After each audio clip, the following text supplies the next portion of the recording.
What's up, YouTube? My name is Skill37, and today's video I'm going to be reviewing for you Dying Light for the PC. So, granted, I made that video the other day where I'm just like, the game was released with a bunch of fucking technical issues. I shit you the fuck not. The very next day, the game gets a polish patch that resolves all my issues with the game. The sound effects, the stuttering, the crashing, the 1 FPS, enemies grabbing you type shit. Everything was resolved. And just for shits and giggles, I turned on triple buffering in my video control panel. So now the game ran like a goddamn dream come true. I was like, woo, yeah, and I can actually, enjoy the game to the fullest extent. So, very first playthrough, 24 hours exact. My first playthrough, a large amount of time was spent on side quests, exploration, and just fooling around with the undead horde in ways of the dropkick, because I don't know what developer loves, I don't know what developer on the team of Dying Light has a thing for dropkicks or wrestling, but Jesus H fucking Christ, is it funny as shit when you have a bunch of people in co-op and you just see them on your screen drop kicking everything in sight. I'm sitting here, I was cracking up like the past 3-4 hours. That this one dude in my group of 4 that just would not do anything other than dropkick everything in sight. And he was actually very efficient and effective at the dropkick. It was just a perfect Dolph Ziggler dropkick. Jesus, it was great. So I'll talk to you about my experience with Dying Light before I actually get onto review as a different type of approach to the way I do reviews. So when I started playing Dying Light, I said to myself, okay, it's made by the same people who made Dead Island 1 and the expansion. I should expect the game to play very similar to the original Dead Island. Hopefully, though, they learned from their mistakes with Dead Island 1 and took notes from other developers when it comes to open world games and how open world games should play, feel, and how they should respond in 2015, basically. So what Dying Light is, to me, is a wonderful game based off how Dead Island plays, but took a lot of goddamn hints from Far Cry 3 and 4. Dying Light has just an overly familiar feel when it comes to actual, in terms of gameplay and control. If you play Dead Island 1 and you jump into this, you're going to feel right at home. What I did notice reminded me of Far Cry 3 and 4 was how fast-paced the game is. Far Cry 3, when I played it, was ridiculously fast-paced. And traversing the environment was nothing because you always felt that you were just like this dude who was just so full of energy, you can just run endlessly. In Dying Light, it's very similar, but there's parkour added to the experience, and that is just cool as fuck in my opinion. And the reason I think it's cool as fuck, the reason I think the parkour thing really worked for this game is I honestly feel, and let's think about this, what I'm about to say. If you were to actually watch The Walking Dead or any other zombie flick, or go back to other zombie games, if the zombie apocalypse actually truly did fucking happen, parkour would make a lot of goddamn sense. You got these people who are in incredible shape and do very daring fucking things, such as jumping from roof to roof and doing all types of crazy stunts. And at first I thought, okay, the parkour thing just might be a little gimmick with the game. But then it made my experience as a whole just so memorable. I said to myself, wow, I really cannot believe that the parkour thing really worked for this type of game. It's an open world game, and typical in open world games, you have a insta travel button. You hit up your map, you have an insta travel thing. And this game did not do that. So that kind of rubbed me the wrong way at first. But then I started to appreciate the lack of an instant travel because I just love jumping over zombies' heads, jumping from roof to roof and shit like that. Traversing the environment and in this just a wonderfully sized open world map. There's 2 maps, by the way. The first map is humongous. The second map is relatively small. But just traversing the environment with the amount of speed Crane has, the main character, just feels so fluid and fun. I liked all the different skills you unlock later on to make traversing the environment even easier. And then the game really truly changes when you unlock the grappling hook. Once you unlock the grappling hook, it's like nothing can stand in your way. And I just said to myself, you know what? Wow, this game really took a lot of hints on Far Cry 3 and 4 with the way the game is in terms of point A to point B, in terms of fluidity, etc., etc. But ultimately, the game still will heavily remind you of Dead Island, which is a good thing, because Dead Island was indeed a good game. So let's actually get down to the categories and shit like that, and I'll give you the game a final score like always, because it's been a while since I did a goddamn review. Let's talk about graphics. Graphically, this game looks awesome. It does. Well, I play on a PC at max settings, but still, I'm playing the game, and I thought the game looks great. My only issues with the game, I feel, they overuse specific character models too much for your AI partners. Like, I swear, I saw this one dude, this one character model, maybe on 3 differently named characters. And I'm like, okay, they cut corners with that one. In terms of zombies, in terms of graphics, zombies look great. Dismemberment is real in this fucking game. Yeah, I have a sword. Before I beat the game, I had a sword that I can cut you like straight down, and you will see the zombie fall down. The physics, everything was there. Everything was perfect to me. I was like, wow, this is phenomenal. When you slice dudes in half, it just felt, it was satisfying. Graphically, I feel the game is on point, as excellent lighting, and I feel there's nothing I can really complain about with the graphics. You know, the graphics have like this crazy mix. I feel, I don't want to use the term cartoony, but the game is really fucking colorful. And the game has this crazy mix of a dark tone meets a not so serious tone. So I feel what they did with the graphics, the engine they chose, the style they went with, everything's on point. Controls. I played with an Xbox 360 controller, and my experience, I love the fact they have a dead zone modifier. You can increase the dead zone so your controller is less responsive, or lower it so your controller is not as responsive. I had it kind of set in the middle. I actually like a little dead zone in my controllers because I'm just so used to kill zone. So I'm not really, like, when I found I can modify the dead zone, I kept it right in the center. I thought that it was perfect. The controls for me were plain and simple. It took me a while to get used to the fact that you cannot jump or modify your jump button to be A. It's actually right bumper, but I can see why though, because you have to, when it comes to the parkour, you have to be facing the ledge of what you're grabbing onto. So you couldn't be really doing that if you're jumping with A and you have to move the stick with, you know, with the just same fucking thumb. So I was like, okay, I understand. The jump button is fucking right bumper. It took me about a good hour or two to get used to it. And after that, it was like just second nature for me. I felt the controls were spot on. Sound. The sound, to me, was also spot on. The zombies, especially at night, make remarkable sounds. The sounds of dismemberment, the way the weapons sound when they clash with flesh, was just on like a zombie movie level, like Dawn of the Dead level, basically. It was awesome. Now, as terms of voice acting is concerned, the voice acting was very B-movie to me. It was like the people that got to read the script either lacked enthusiasm or they were told to lack enthusiasm, and this B-style script was like on purpose. And if it is on purpose, then I don't know whether that's really stupid or technically fucking genius, because there are people in this world that actually love B-style script writing, because I have no clue why. But there are people out there that really appreciate B-movies and not as good actors. But, like I said, the sound effects that have to do with zombies and combat were on point. The sound effects that have to do with characters speaking, where it's like, it just could have been so much better.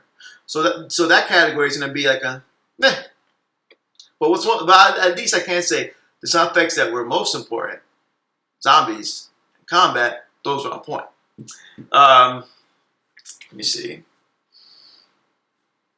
Story. So yeah, you play as Crane, and you are tossed in the beginning of the game in the middle of this zombie-infested battlefield of Haran, and your goal is to recover a file from a specific bad guy whose name I fucking forgot, and I just played this game for 25 hours straight, Rise, and that's pretty much it.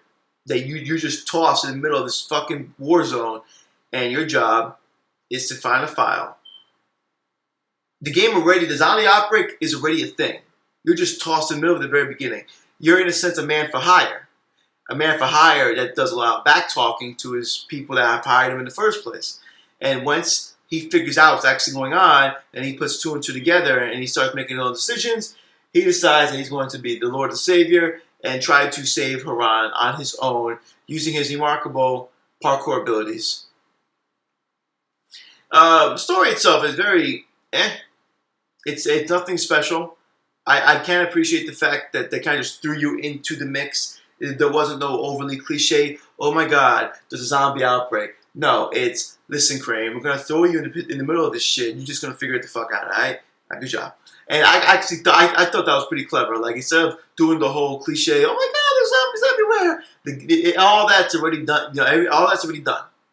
It's all done and said with. You got a job to do. You figured out, motherfucker. Crane as a main character was a hit and miss for me. I like how passionate he is about the people around him, but at the same time, he's like, I don't know, so something about him just makes me think he's some kind of swag fag surfer guy from California for some whatever goddamn reason I came up with that. Every time when I play this Crane, especially with his choices of outfits you get to choose from, I was always reminded of a swag fag guy from California that surfs. Do not ask me why. Crane from the get-go has a mouth. And I felt that was kind of awkward. This game, right, the developers built this really dark, eerie fucking game. And yet you got characters like Crane, and you got the side quest characters. And granted, this game is dark as shit. This game is eerie as fuck. This game has wonderful ambiance. The characters kind of erase any type of serious notion you might have with the game, because the way the script's written, it's as if the characters themselves, half of them are really like fucked up in the head about the world, and the other ones are just like, nah, it's just a zombie apocalypse, whatever. And that to me was like a hit and miss. I, for one, don't have an issue with it. I can see how it could be an issue for other gamers. But let's talk about Dying Light's strongest points. Dying Light's strongest point, its biggest home run, is that it got down the ambiance. When you are traversing the environment and you're jumping from roof to roof, the parkour is real. The setting is real. And the way everything is designed is real. The placement of the zombies is real. And when I use that term real, I mean in the sense that they did an excellent job. I loved the fucking vibe of this game. When it was daytime, I felt that I was unstoppable. And granted, during the daytime, you don't have to deal with the super zombies. You still feel vulnerable, but never to the point where it was like, okay, you know, I can't take on these hordes of enemies. At night, the game truly changes. At night, you go from the hunter to the hunted. Your screen is nearly pitch fucking black without your flashlight. And the game straight up turns to Metal Gear Solid, meets an open world experience. And you have to traverse the environment a specific type of way without running into the volatiles, or the super zombies as I call them. Because if you do, and you're not ready for them, or you don't have co-op partners, you're going to fucking die. Another good thing about this game is how you can approach the game the way you want. You can be a very pro melee character, a pro throwing character, very pro counter character. And a lot of people are upset that the developers, when it came to Dead Island 1, you had 4 different characters, each that specialized in their own thing. As we're in this game, you have the one character that does it all. I guess some people just feel that, I guess it helps them connect to the character more when that specific character they play as is good at a specific thing. As we're in this game, you have 3 different skill trees that basically level up all at the same time as you play the game. All the power-ups are fair. All the power-ups are worth using, especially the Dolph Ziggler dropkick. And guns, I feel, were introduced as a regular means of survival at the perfect time. The game is heavily melee-based. Heavy melee-based. But you start using rifles, shotguns, and pistols much later in the game. Much later in the game. And ammunition is very scarce. You basically only get ammunition when you're doing missions, side quests, or you hit up an area that's predominantly run by people who are actually alive. So what's this game's weakest point? This game, I feel, for what it is and what it set out to do, only truly has one weak point. That's the side quest. You have an open world map that you do not have an auto travel. You do not have an insta warp. And every fucking side quest I did was a bitch ass go get me that quest. Go get me that quest. You know what? Thank you for risking your life to get me flowers at night. But I need you to go get me that shit. Go get me that. You were a fucking errand boy for every side quest. And it's annoying because a lot of the blueprints that you would use to make badass weapons and get yourself some nice experience points and upgrades are via side quests. So if you like running around, going back and forth from point A to point B, you can be doing a lot of it, because I did over fucking like 40, 50 side missions. That's pretty much every fucking side quest. You're an errand boy. Then the main missions are very fun to play. The main missions are great. They're varied. It's something different every single time you play. A couple things I forgot to mention. There is a nice variety of zombies in the game. You got your basic zombies. You got your Walking Dead zombies. You got your Resident Evil movie style zombies where they run at you and shit. You got zombies that can chase you up all over the place. You got zombies who are just dead ass stupid. You got your big ass crunk ass zombie with the big ass hammer. You got your typical zombie that throws fucking gunk at you. You got the zombie that just decides that you're just so intimidating he runs away from you. And if you kill him, you get something really special. Hint, hint, the bolters. You got zombies that just do it all. You got to do it all. Then you got super zombies that they come at you on some, oh my god, I'm going to suck your fucking face and shit.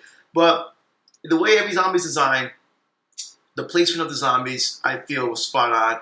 The environments you will visit, the progression for the main story, all is on point. The side missions, however, were fucking annoying as shit.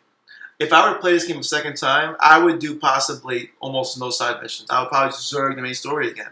Because the side missions were just so fucking annoying. And it's sad because the side missions introduce a lot of characters to the game.